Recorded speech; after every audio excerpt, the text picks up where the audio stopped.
Before I begin, I'd like to wish everyone happy International Nature Journaling Week.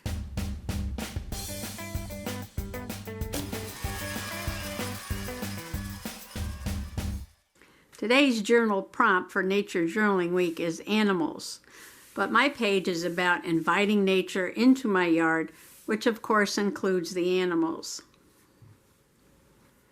I start off with my zinnias that I'm planting for butterflies. Howdy, Possum Patty here. It is June 2nd and I am nature journaling. And today's nature journaling page is going to be about inviting nature into your yard. And right now I'm checking on my zinnias. This is my little zinnia project. Some of them are getting quite big.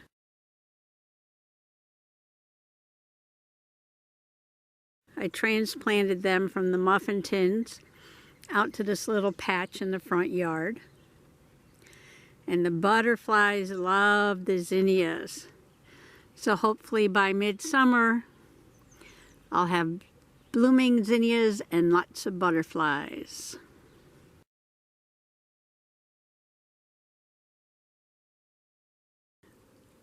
But first I'm doing an experiment.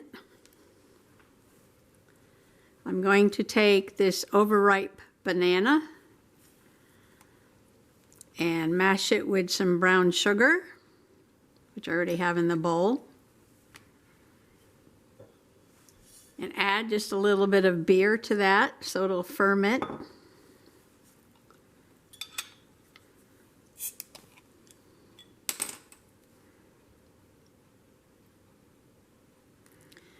And what I am doing is making a banana mash to attract butterflies.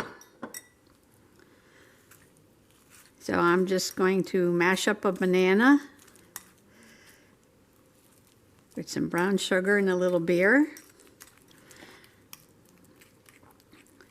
So I'm just going to smash this up, spread it on this plastic lid, put it outside on a tree trunk in the sun, let it ferment, and see what it attracts.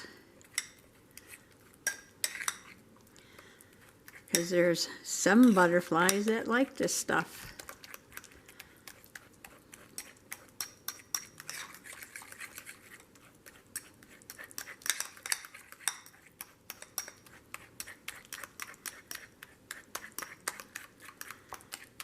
Kind of like banana pudding for butterflies.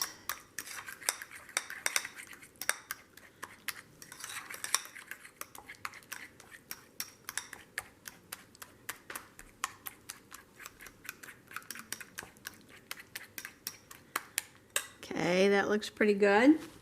Okay, I'm outside now. I've got a nail and a plastic lid and a hammer, and I got my banana mash, which I'm going to put down here for a moment. And I am going to nail my lid to the trunk of the tree so it doesn't get knocked over.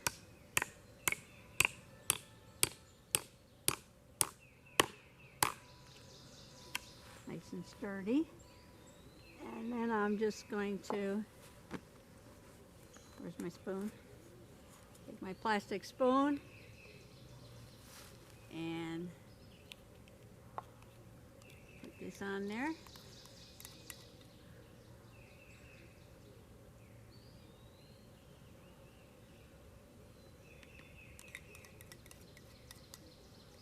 And let it ferment and see if it attracts any butterflies.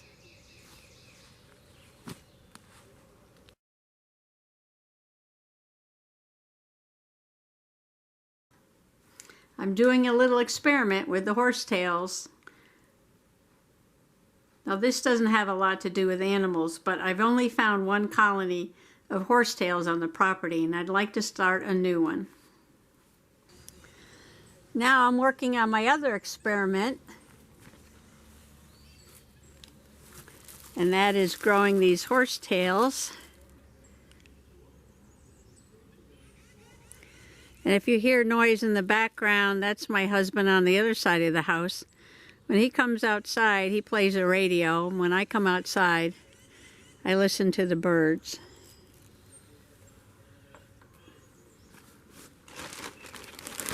I'm going to mix up a little potting soil. It's very dry. So the first thing I have to do is let it soak in some water for a few minutes.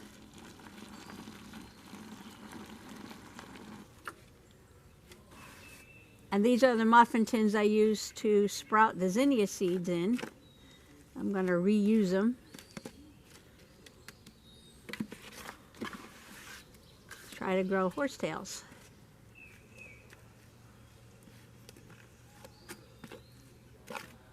Like a little kid playing in the mud here.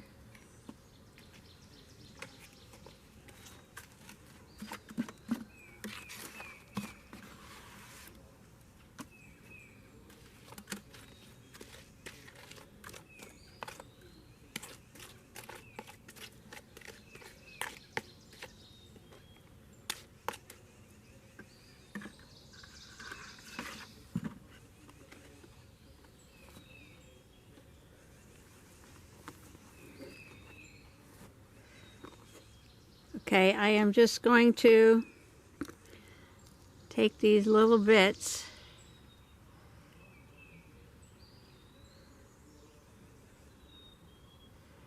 and I don't know which end to stick in the dirt.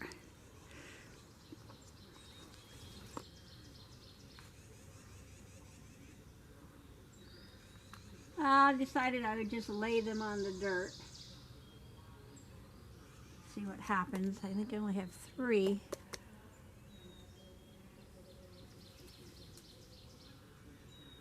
Maybe I'll just put the ones that didn't sprout over here, because this one looks like it might.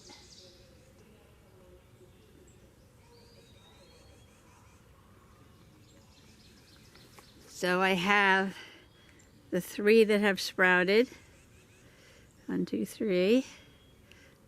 And the ones that aren't doing much, I'm just going to put them over here, just in case they're slow growers. And put this lid on to keep them moist. And we shall see what happens. And now my hands are full of dirt. Can't turn off the camera. Alright, so clean off the hands.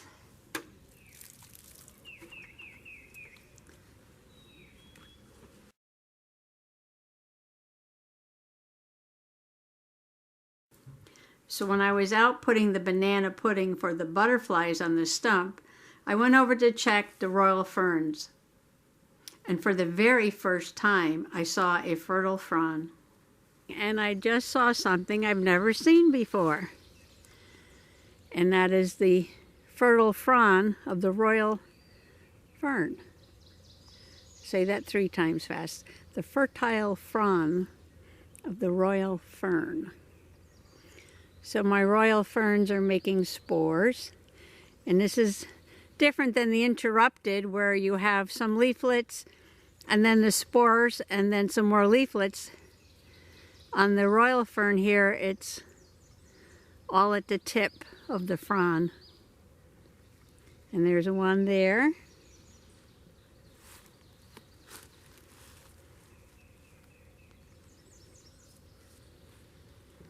Oh, there's one over there.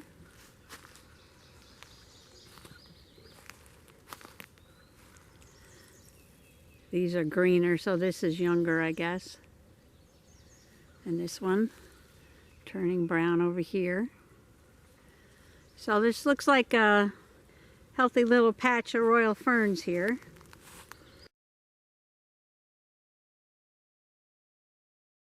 As I was looking at our new plantings to bring nature into the yard, I noticed this little spider over by the sand mound.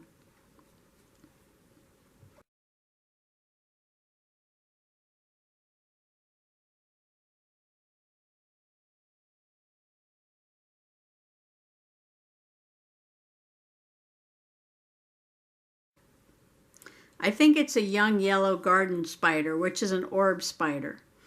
Orb spiders weave spiral wheel shaped webs. This web was very unorganized, and it was on a dead stalk of goldenrod.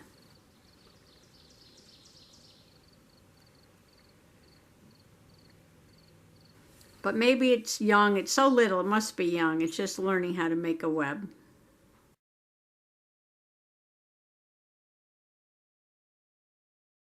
Is your yard nature friendly? Thanks for coming along today. Bye-bye.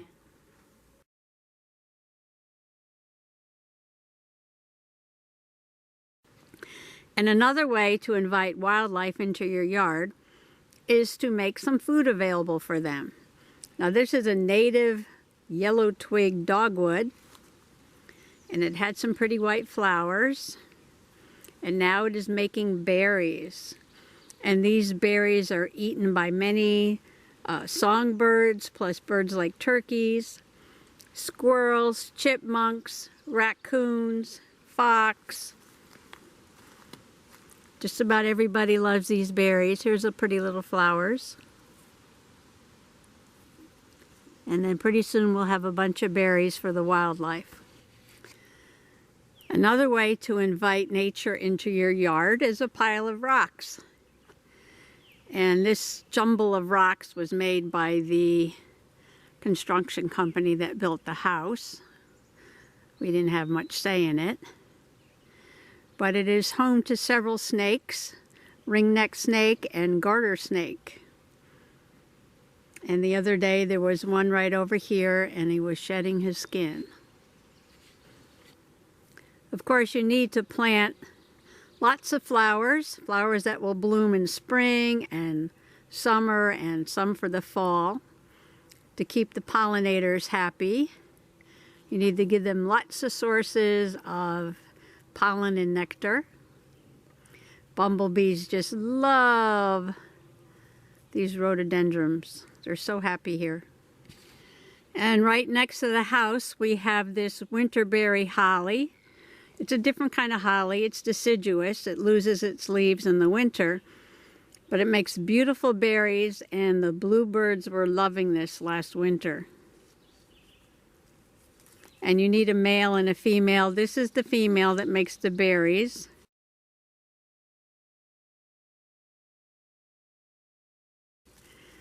And next to it, this is the male that makes the flowers with the pollen.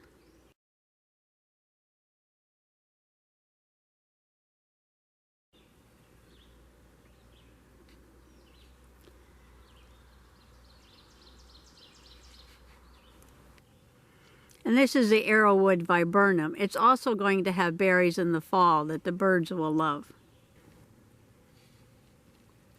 Columbines are spring flowers, and the hummingbirds really like them.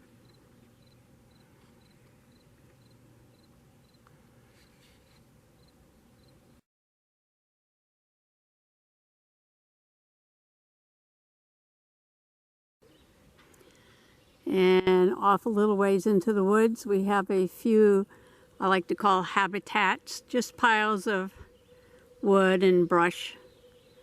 The songbirds love those. They like to hide out there. Maybe some other animals might make a home there too. Of course, having a source of fresh water is always important. We have a few bird baths around the yard.